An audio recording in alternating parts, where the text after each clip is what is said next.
Good morning সকলকে। সকলে কেমন আছেন?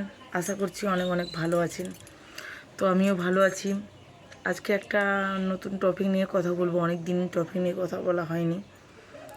তো যদি কোনো ভুল ভ্রান্তি হয়ে থাকে সবাইকে বলবো, যারা গুরুজন আছেন বা যারা আমার বন্ধু বান্ধব আছো, ভুল হলে অবশ্যই আমাকে ধরিয়ে দেবে। মানুষ মাত্রই তো ভুল হয়। তবুও কথাগুলো না বললে নয় বলে বলছি। আমাদের সোশ্যাল মিডিয়া প্ল্যাটফর্মে আমরা কত কিছুই দেখতে পাই, কারো দুঃখ, কারো ভালো লাগা, মন্দ লাগা। তো এখানে আমি কাউকে অসম্মান করব না, করতে চাইও না। তো একটা কথা আমার খুব খারাপ লেগেছে, আজকে না বললেই নয়। সেই কথাটা হলো, এই যে আমাদের দেশের সেনাদেরকে আমরাও খুব ভালোবাসি, দেখ সবাই খুব ভালোবাসে, ছোটো ছোটো বাচ্চারাও খুব ভালোবাসে। তো সেনাদের নামে আমি কিছু বলবো না।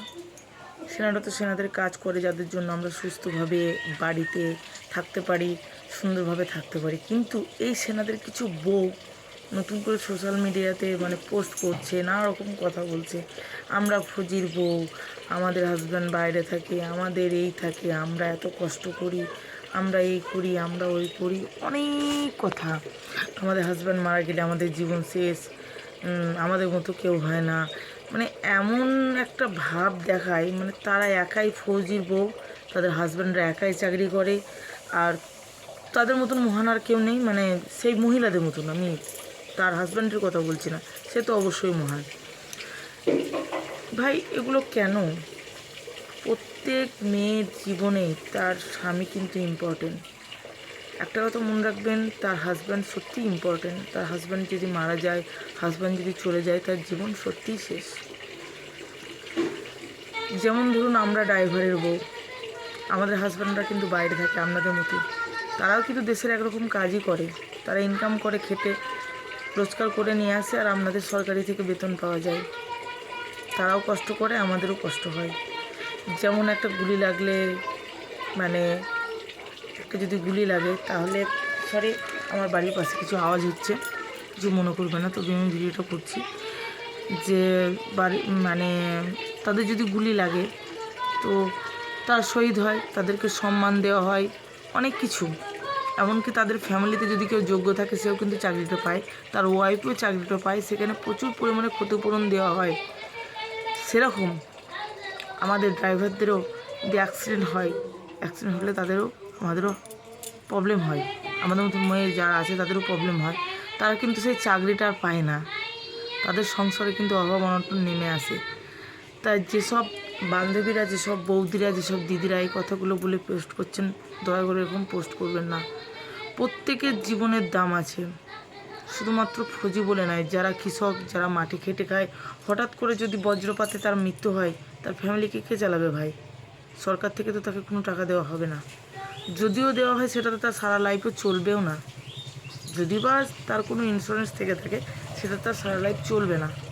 কিংবা তার বাড়ির মেয়ে বউরা অতটা শিক্ষিত নয় যে তার একটা খেটে ইনকাম করবে।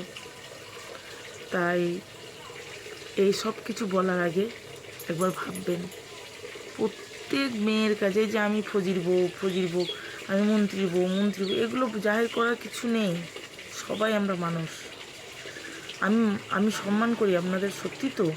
ফৌজিরা প্রচুর পরিমাণে কষ্ট করে, তারা বর্ডারে কষ্ট করে। তাদেরকে মারা যাওয়ার পর তাদেরকে যতটা সম্মান দেওয়া হয় না, একটা কৃষক মারা গেলে, একজন ড্রাইভার মারা গেলে, একজন খেটে খাওয়া দিনমজুর মারা গেলে, তাকে অতটা সম্মান দেওয়া হয় না।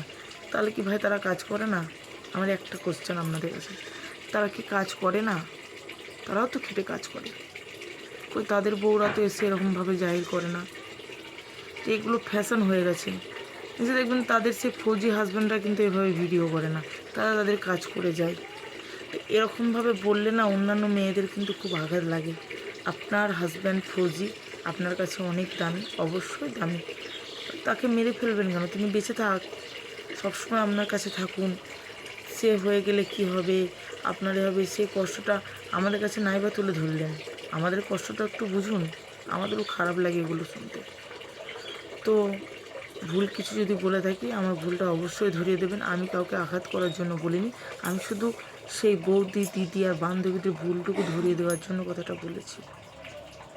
তো থ্যাংক ইউ।